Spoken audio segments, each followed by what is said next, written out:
Now, how should organizations go about seeking the unexpected in order to remain front and center in the minds of their customers? Well, I'm really into techniques. And so, practical techniques. It's funny, if you think about what's the technology that you and I use typically to bring ideas forward, it's a technology that was invented in 1958 called brainstorming.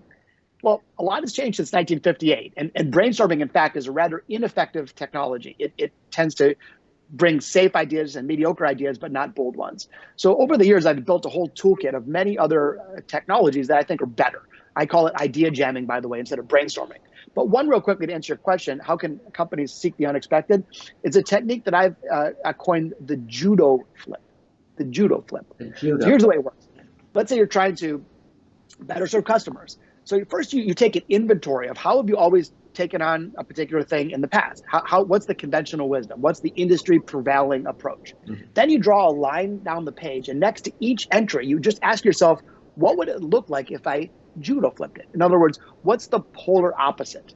So if normally your retail store has hours that are like banker hours, the judo flip would be 24 hours a day. If normally you sell everything at the cheapest price, the judo flip would be, what would it look like if we became the most expensive?